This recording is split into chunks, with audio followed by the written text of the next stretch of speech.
ya jamii ya kunisaidia mie mwenyewe. Na nalima miwa, migomba, mihogo. Lakini bahati nzuri serikali kwanza niamini ni mie nimo katika serikali. Ikataka hili eneo kupatumia kinjia ya serikali. Nimekubali na mie mwenyewe wakati nimo katika serikali. Lakini cha kusikitika mie mwenyewe lilichukuliwa eneo kubwa tu, lakini wezangu wakapewa mafao fulani. Mie bahati nzuri nikaambiwa jina lako bwana we Halimo, atapita sheha aje akague tena na kamati yake kuja kagua. Ninachosikitika tukaenda na sheha yule, maana niko eneo la Mbaleni Kitope na nalimia huko huko. Nikaongozana na sheha, nikaenda sheha, eneo langu ni hili hapa, mielote hili hapa, ambalo jina langu mlisema Halimo. Kwa hiyo kuwa Halimo jina langu leo umekuja nikagua tena. Je, litakuwamo? Na muuliza. Au sio na wasiwasi. Mmekaa mpaka juzi nikapata kule kuna eneo leo linafanyia kazi vipi? Imeamulika waliolipwa tena, weshalipwa, wasiolipwa hawalipwi tena. Ndio jibu walioni. Lakini huyo alionijibu si sheha, ila kanijibu mtu tu pale pale wanapofanya kazi, ni mtu wa kawaida kama mie. Naweza kusema lile eneo ndo alilokuwa yeye anashughulikia. Akanijibu kama hivyo. Kwa hiyo swala la majibu bora angekaa tu mpaka kufa kwetu tena asinijibu, lakini hili kidogo limenisikitisha. Cha Upenja na Kilombero tukatafutiwa trekta, tukaletewa, tukatumia. Baada ya kutumia ikaja halmashauri sijui inaitwa ugatuzi. Hapo walikuja tukatua. Kwa sababu walikuja kuchukua trekta letu wakalipeleka Kilombero, hivi sasa ibaki Feremu. Ukasema unaambia tutakuitani mpaka hii leo. Kuna siku nikazungumza Mahonda kwa mheshimiwa mkuu wa mkoa wa chama. Akasema kakitako kwanza. Je, amba mimi kweli mwananchi na ile haki yetu akiji niseme wapi? Au nikalile kwa nani? Mkuu wa mkoa kananiambia je hivyo. Je, niende kwa nani? Bahati nzuri mpaka hii leo amba mnataka ushahidi, itoke gari twendeni Kilombero mkalione hilo gari lilivyo. Na magari hayo kwa mkoa wetu au wilaya yetu majembe 6. Hela yote yameuliwa ni halmashauri. Hilo ndio tangu la mwanzo kwanza, halafu kwa bahati huko wakachokoza weza ngombe tunaja kupata jingine likaja. Sasa sijui ni vitoe hivyo vielezo vyangu viangalie, kwa sababu ndio mhusika nafikiria mkuu kwa hapa.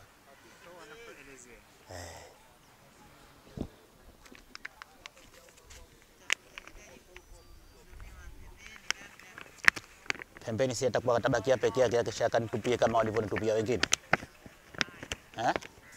Kama mmetuita jahara tuzungumze jahara huyo. Mimi sina siri. Kwa sababu hili nipewa na hawa bwana.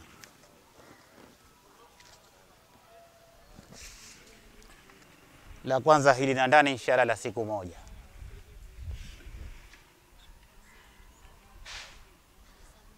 Hapo nyaraka za hivyo viwanja ninazo mie zote, viwanja viwili. Lakini kuna mtu amejenga ukuta na nimekwenda idara yetu mimi na wewe. Atafutwe huyu mtu aulize sababu gani alojengea ukuta. Wakati mimi nimekwenda mbio baada ya kutoka hapo ndani kesi ile nikaimaliza, limo faili la kumalizia kesi huko. Marehemu mzee Ramadhani Abdalla Shabani akanambia ni mkere, lakini atakuwa na kampeni anakwenda Pemba na rais kuweka kampeni, lakini ni mkere, na nikamkera na akanifanyia shughuli yangu ikamalizika, akawafutia wale viwanja na wao mmoja majina yao tofutwa viwanja huko, nikapewa mimi. Lakini kuna bwana mmoja sije yuko vipi, sije ana uwezo gani, sije ana ulua gani, kajenga ukuta yeye. Sasa malalamiko yangu kwa hilo, ubomolewe ukuta nipate viwanja vyangu, kwa sababu nyaraka zote mbili ninazo mimi nazimo. Ulistopisha, siwezi kuiendeleza nyumba yangu tena kuijenga tokea kipindi hicho. Sasa hivi inafika miaka 2.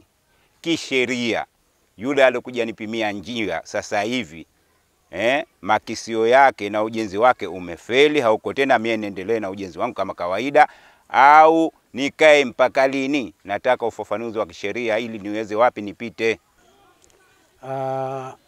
Mbele zangu mie hapo kwenye vyeti vya kuzaliwa.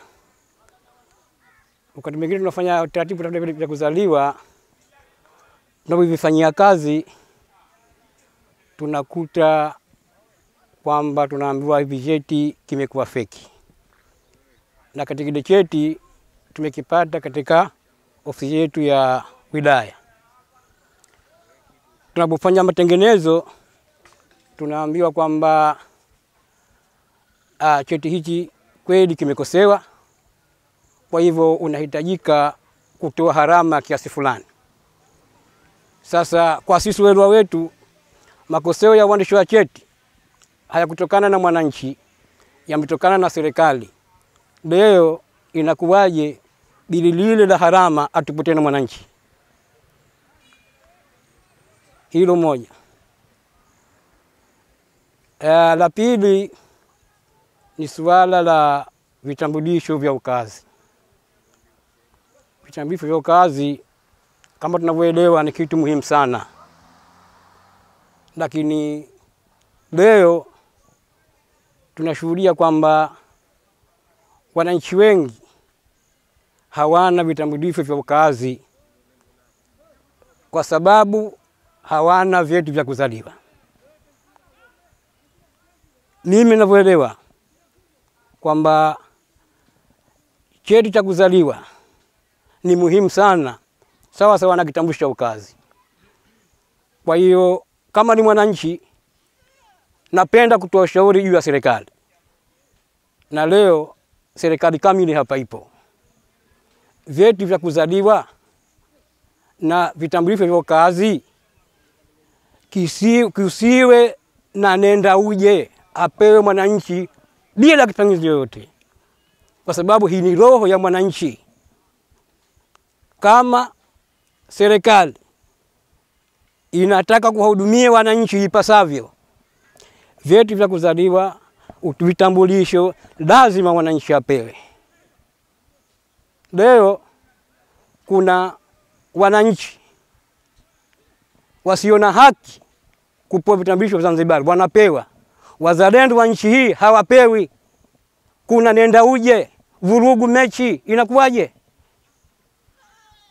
Ushauri wangu kuishauri serikali, vyeti vya kuzaliwa, vitambulisho, pasiwe na pingamizi kama ada tu ya ndogo. Hii ni roho ya mwananchi.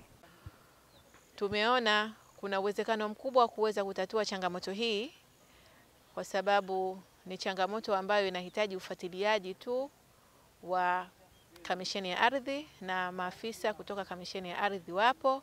Kwa hiyo jambo hili tumelikabidhi tayari kwa Kamisheni ya Ardhi, na tunategemea kabla ya siku hizi 9 za kampeni hii katika wilaya ya Kaskazini B kwamba jambo hili litakuwa limeshafanywa kazi. Kwa hiyo ni wasi wananchi ili jambo wala wasijitishe, wasijitie hofu, waje zao. Na kwa mfano amekuja mtu anacho kile kipande cha hospital au kipande cha kwa sheha, mbona anakuja siku hiyo tu dakika hizo anaondoka na cheti chake?